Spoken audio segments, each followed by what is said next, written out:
শয়তান ফেরাউনকে যখন নিজের চোখে দেখলাম মনে হলো কিছুদিন আগেই হয়তো মারা গেছে।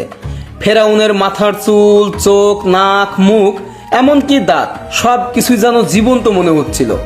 অনেকেই বলে ফেরাউন নাকি 60 হাত লম্বা ছিল, কিন্তু নিজের চোখে যখন দেখলাম ফেরাউন ঠিক আমাদের মতো 5 ফুট 6 ইঞ্চির মতো। পুরো শরীরের চামড়া শুটকি মাছের মতো শুকনা, কালো কিচকিচে শরীর, কি ভয়ানক চেহারা।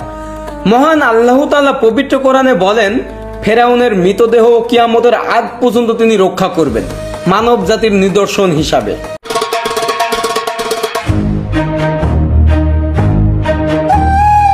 শয়তান ফেরাউনকে যখন নিজের চোখে দেখলাম মনে হলো কিছুদিন আগেই হয়তো মারা গেছে। ফেরাউনের মাথার চুল, চোখ, নাক, মুখ, এমনকি দাঁত সব কিছুই যেন জীবন্ত মনে হচ্ছিল।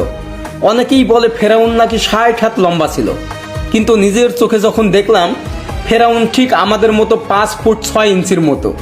পুরো শরীরের চামড়া শুটকি মাছের মতো শুকনা, কালো কিচকিচে শরীর, কি ভয়ানক চেহারা।